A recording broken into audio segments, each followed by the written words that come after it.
I'm Rabbi Josh Franklin. I'm the rabbi here at the Jewish Center of the Hamptons. How did I get here? It started, of course, a long time ago. I was raised in a nice Jewish family in Yonkers, New York.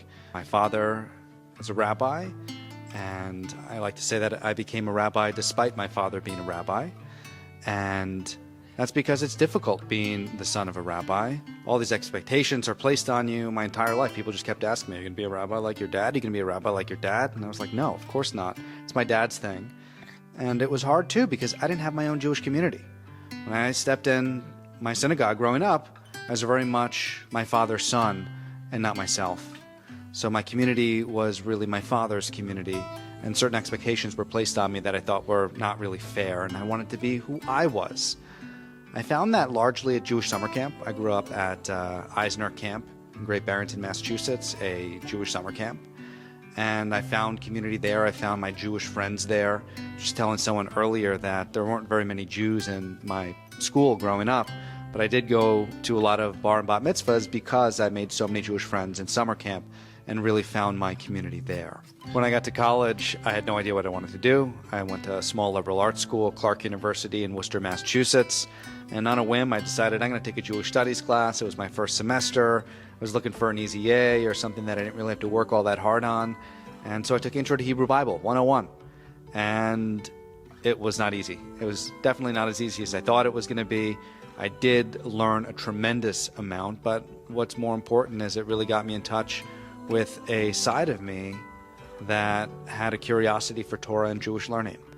And I took Intro to Hebrew Bible 102, and then I took Hebrew, and then I took another Jewish studies class and another one.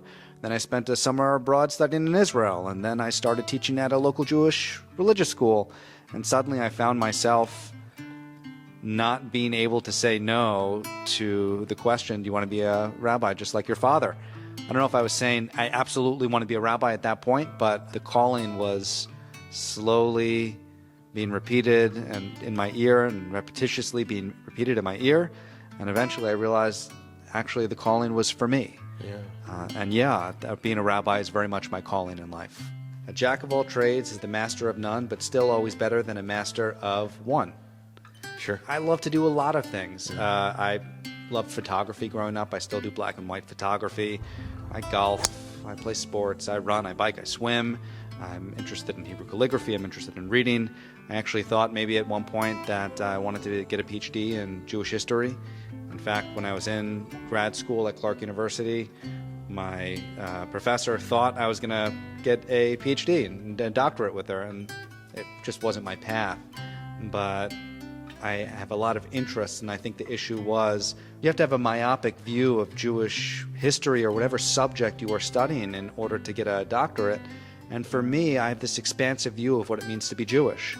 Judaism is about music, it's about community, it's about relationships, it's about learning, it's about Torah, it's about language, it's about Israel, it's about culture, it's about food, everything. And I love the whole package. I couldn't really see myself limiting to a very narrow plane of Jewish existence. I think the big joke I always made is that if you want to become the master of Jewish history between the years of 1926 and 1927 in a very specific location in Europe and be the master of that one particular area of specialty, then a doctorate is really for you. But being a rabbi is doing a lot of different things. Every single day of my life is different. Some days I'll be doing a wedding, some days a funeral, some days a baby naming, some days I'll be giving a sermon or teaching a class or leading a Shabbat service or speaking at a rally or doing media interviews or whatever it is it might be, or working with our youngest students or teaching a bar bat mitzvah student. Every day is completely different. It's all full of surprises. It keeps me on my toes. But the important thing at the end of the day is that we are creating Jewish community and Jewish experiences for the full range of Jews within our community. You know, in Batman, where The Dark Knight, the very end of the movie, where Batman essentially needs to become the villain. Like, how can you do that? This, you know, you're the hero. He's like, I need to be whatever they need me to be. That line has always stuck with me. I think as a rabbi, it's very similar. I need to be whatever the Jewish community needs me to be at any given time. And sometimes it's the person who stands with them under the chuppah, and sometimes it's the person who stands with them at the edge of an open grave. Sometimes it's their teacher, and sometimes it's the person who meditates with them and does spiritual things. It really changes from day to day and from person to person. And Judaism is a different experience for different people within the community.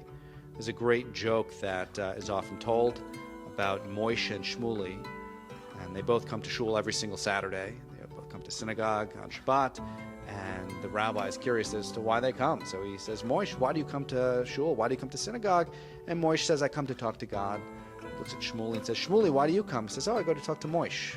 And that really captures a large range of why people are here. For some people, it's the social experience. For other people, it's the spiritual experience, and everywhere in between.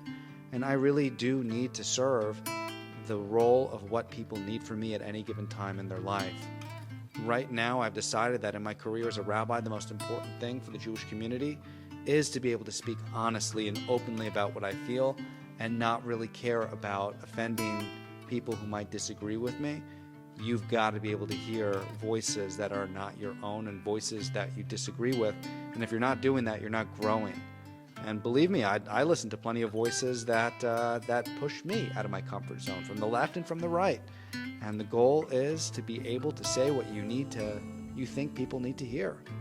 And that has been, I would say, a new part in the way that I have been addressing people and speaking, not necessarily from the heart, but from a place of really no restraint, full emotional honesty, and at the same time recognizing that if you're not offending people, you're not doing it right. For thousands of years, people have been struggling to try to understand what it means to be Jewish. And some people say, okay, being Jewish is like being a religion, just like Christianity. Not quite. Or being a Jew is being an ethnocentric people, and maybe that builds a little bit on, or an ethno-religious people, and that builds on it a little bit. Yeah, we are an ethnicity. Yeah, we've got our own religious practices. But look, there are Jewish atheists. That's a valid way to be Jewish. You can be a Jewish atheist. You can be interested in only one aspect of Judaism, and that's fine. You go to Israel, and most of the people don't define themselves as religious, but still feel a strong sense of being Jewish. What I would say, and the best apt description of what the Jewish people are about, comes from a rabbi named Mordechai Kaplan, who said the Jewish people are a religious civilization. I really like that idea. We've got history, culture, language, religion, food. I mean, we've got the whole package, but it doesn't really compare to the other religious groups that you see out there.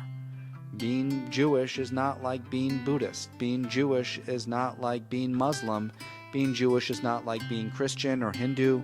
It's its own thing. It's its own way of life. And yes, it involves community. Yes, it involves culture. It involves collective identity. If you were to ask me, it involves having a connection to the land of Israel as well. So there are so many facets of what it means to be Jewish, and you don't have to have them all in order to be a good Jew. I think there's this sense of you are a Jew in whatever way is meaningful for you in your life. For some people, that'll mean being religious and following Jewish law.